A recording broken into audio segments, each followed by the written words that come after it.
नमस्कार.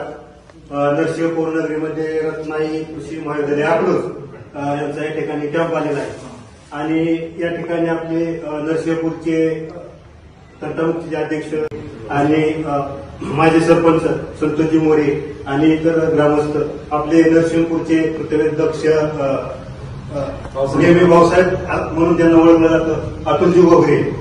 तर ही जी तुमची पिढी आहे ही शेतकऱ्यांना काहीतरी घडवणार आहे पुढे जाऊन. आपल्या महाराष्ट्रात नक्की काय समस्या शेतकऱ्यांच्या आहेत. आमच्या नरसिंहपूर पंचकृषीत तुम्ही आलाय, आता तुमचा किती दिवसाचा मुक्काम आहे?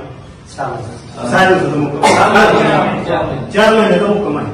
प्रामुख्यानं आमच्या नरसिंहपूर पंचकृषीत ऊस पीक हे प्रामुख्यानं घेतलं जातं काय.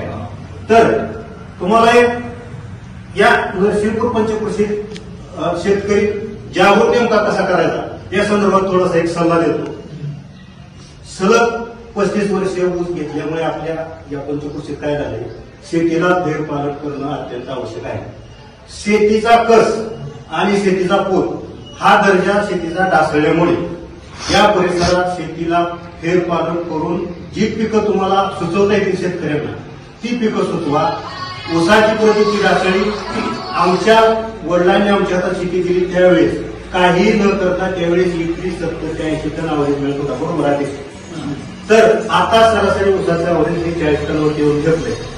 तर तुम्ही एवढ्या एका महिन्यात सर्व शेतकऱ्यांनी आव्हान असं करावं असं वाटतंय की फेरफार नेमकी कुठली पिकं घ्यावी, काय करावं, शेतकऱ्यांनी नेमकं काय केलं जावं या संदर्भात सर्व शेतकऱ्यांना तुम्ही जागरूक करा. कारण तुम्ही आज महाविद्यालयातून डिग्री घेऊन प्राप्त पुढे जाणार आहे. कोणी आता एखाद्या अॅग्रिकल्चर दुकान टाकणार, कोणी सल्लागार होईल पिकांचा, कोणी शासकीय नोकरीत जाईल.